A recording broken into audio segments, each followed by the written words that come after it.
अहिले गाउँदेखि सहरसम्म र नेपाली रहेको देश विदेश हरेक ठाउँमा चाहिँ अब हामी योचोटि चाहिँ पुरानलाई होइन नयाँलाई भोट दिन्छौँ भनिरहेका छन्। र सामाजिक सञ्जालभरि र अहिले चुनावमा भोट माग्न जाँदाखेरि पनि जनताहरूले चाहिँ अब हामी भोट फेर्छौँ, अब हामी नयाँलाई जिताउँछौँ भनेर भनिरहेका छन्।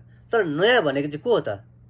बालेन शाह भित्राएर अघि बढेको राष्ट्रपा नयाँ कि मन्त्री पदबाट राजीनामा दिएर उज्यालो नेपाल पार्टीका अध्यक्ष कुलमान घिसिङकी, या माटो चुनाव चिन्ह लिएर अघि बढेको र अबको प्रधानमन्त्रीको दावेदार चाहिँ म हो अथवा प्रधानमन्त्री चाहिँ म हुन्छु भनेर भनेका श्रम संस्कृति पार्टीका अध्यक्ष हर्क साम्पाङ राई, या जेनजी आन्दोलन पछिबाट दर्जनौं खुलेका पार्टीहरू हुन्, या अध्यक्ष पदबाट हटाउन नसके पनि महाधिवेशनबाट अघि बढेको नेकपा एमाले नयाँ कि हस्या हतौडा चुनाव चिन्ह र माओवादी पार्टीको नाम नै परिवर्तन गरेर ताराको चिन्ह लिएर अघि बढेको माओवादी नयाँ हो त? या विद्रोह गरेर विशेष महाधिवेशनबाट सभापतिमा चुनिएका गगन थापा यानि कि काङ्ग्रेस पार्टी नयाँ हो त?